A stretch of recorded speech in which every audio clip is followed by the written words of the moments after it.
रोजगार मिल रहा है। आंसुओं से क्या मिला?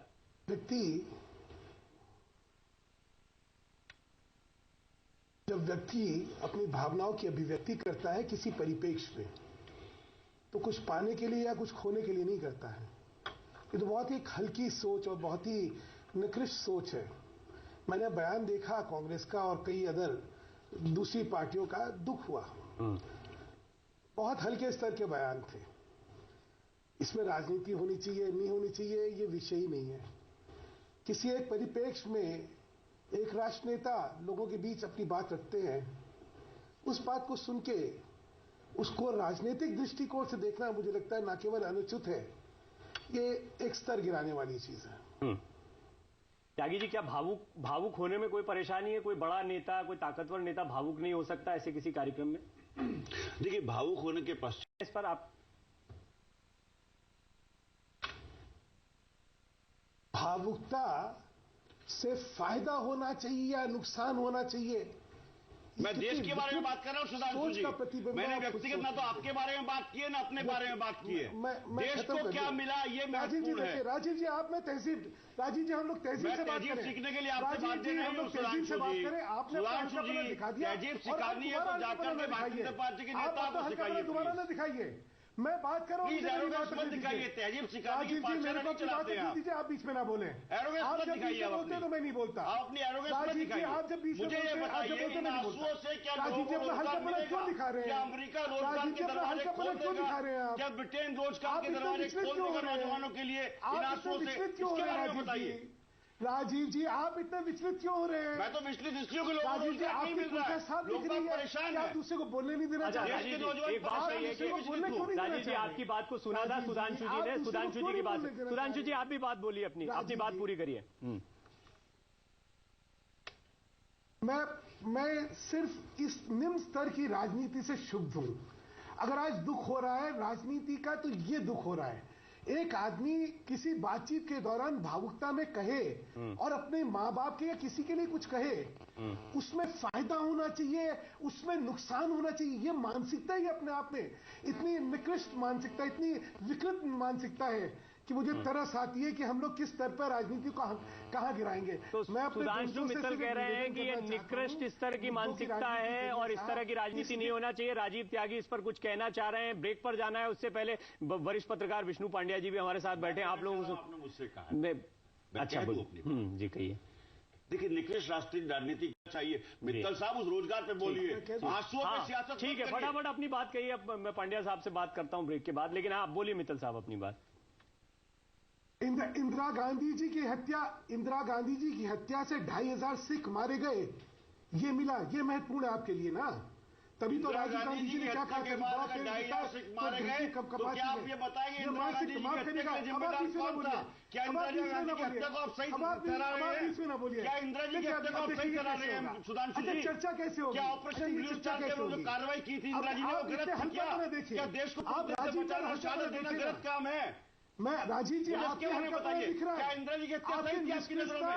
क्या संघ के लोग इंदिरा जी की हत्या को सही मानते हैं? बोलने नहीं देना चाहते आप ये बताइए ना, इसका मतलब आप सही मानते हैं इंदिरा जी की हत्या को? राजीव जी, आप में तर्क नहीं है ना, इसीलिए क्या होता है जब आप में नहीं है, अब आप में जब तर्क नहीं होता है तो आप किसी को बोलने नहीं देना चाहते। जब आप जो है गैर जिम्मेदार बयान देते हैं, ब्रेक के बाद हम कोशिश करेंगे कि एक बार फिर मुद्दे पर आए, क्या आंसुओं पर सियासत होनी चाहिए। सभी मेहमान बने कि अब बस जरा सुन लें। सुधांशु मित्तल साहब, आप क्या कहना चाहते हैं? अपनी बात कहें।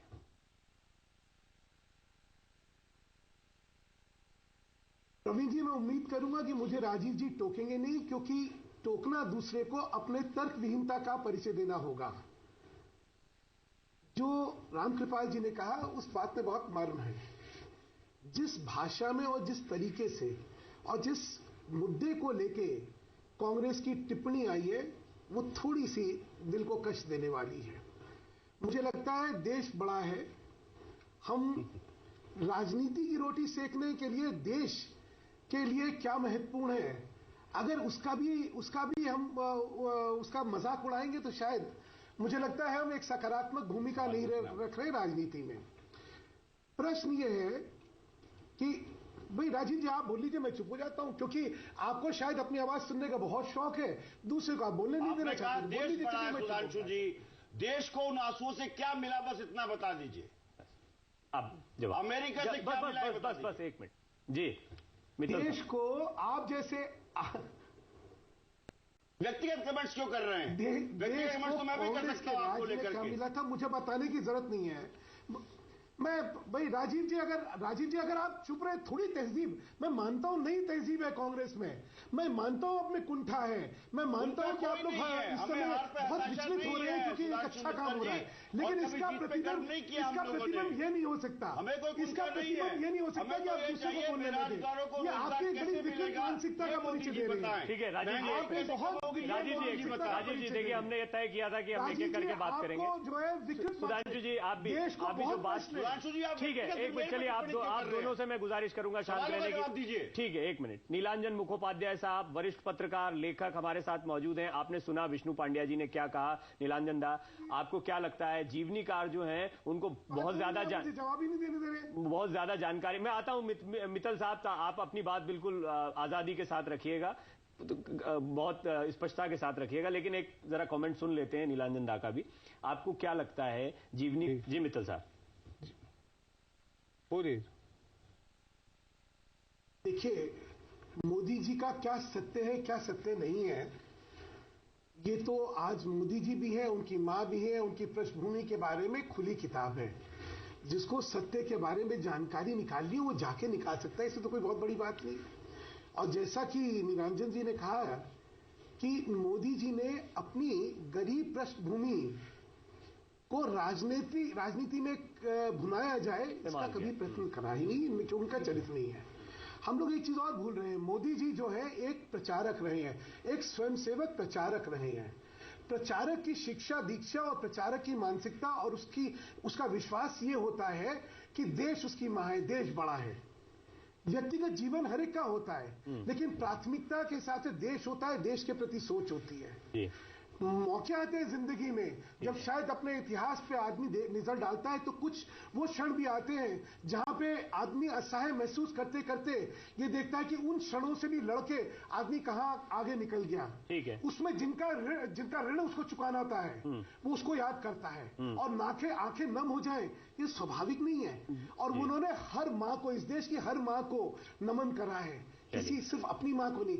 मुझे लगता है बातचीत देख के, लेकिन माओं के प्रति सम्मान को इसमें कोई दो राय नहीं, राजनीति में हल्के पने से लिया जाना है। एक मिनट मित्तल साहब, एक छोटी सी टिप्पणी जी बोले, बहुत अच्छा बोले, लेकिन मेरे जो विषय थे उठाए हुए थे उस पर कुछ नहीं बोले कि देश को क्या मिला। ठीक है, देश को क्या मिला नंबर 1। नंबर 2 बात, सुधांशु जी ने बहुत अच्छी बात की, प्रचारक को सिखाया जाता है। शायद सुधांशु जी प्रचारक रहे नहीं रहे मुझे तो पता नहीं है, मैं प्रचारक नहीं हूं, आप नीलांजन जी प्रचारक नहीं है, और जो पैनल डिबेट पे बैठे हैं मुझे लगता है कि हमारे बड़े भाई भी प्रचारक नहीं है, आप भी प्रचारक नहीं है। क्या जो प्रचारक नहीं है वो देशभक्ति की भावना नहीं रखते? क्या वो देश को प्रेम नहीं करते?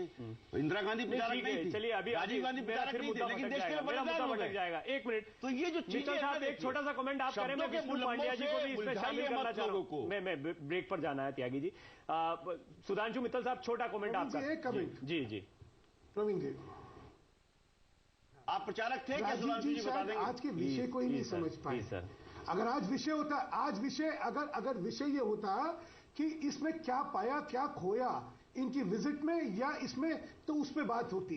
बात हो रही है कि इन आंसुओं पे जो राजनीति हो रही है वो क्या हो रही है। नहीं, तो राजीव जी प्रश्न तो कम से कम वो करिए ना जो चर्चा का विषय है। No sir, I disagree with you. बोलने की आदत है, I disagree with you sir. ठीक है, एक बहुत महत्वपूर्ण बात जो नीलांजन मुखोपाध्याय साहब ने उठाई है वो ये है कि क्या 2014 के बाद 2024 पर आखिर कुछ करके दिखाएं, कुछ वादे पूरे करके दिखाएं। ठीक जी। बहुत ही हल्के स्तर का मुझे बहुत ही दुख है कि आज इतनी, मुझे आपकी तरफ से कोई भारी कमेंट ना आने का बड़ा दुख है। आपकी तरफ से कोई भारी और वजनी बात ना आने का बड़ा दुख है। मुझे आपकी जरूरत भी नहीं है, लेकिन मुझे मेरी बात रखने दीजिए। आपसे उम्मीद और कुछ नहीं, सुन लीजिए ना, आपका जवाब सुन लीजिए। आपसे तो और कुछ उम्मीद नहीं हो सकती है। आपका सोच है और जो आपके संगठन की सोच है उसमें, जो आपकी संगठन की सोच है उसमें इससे ज्यादा कुछ और हो भी नहीं सकता, क्योंकि देश बेचने वालों से आप और क्या उम्मीद करेंगे। देश बड़ा है, क्या जिस स्तर पे जिस स्तर पे आप देश बेचने वालों से बच गया, देश बेचने वालों से बच गया, इससे और ज्यादा लेकिन आपकी राजनीति, आपकी राजनीति हल्के स्तर की है, ठीक है, एक मिनट त्यागी जी, बहुत हल्के स्तर की है। और आनंद शर्मा जी ने जो कहा, एक मिनट त्यागी जी, मेरे सवालों का जवाब चलिए आज का मुद्दा में फिलहाल इतना ही। आप सभी मेहमानों का बहुत बहुत शुक्रिया। मैं उम्मीद कर रहा था कि कुछ चीजें निकल कर आए, और जो बात समझ में आ रही है वो ये कि आंसुओं पर सियासत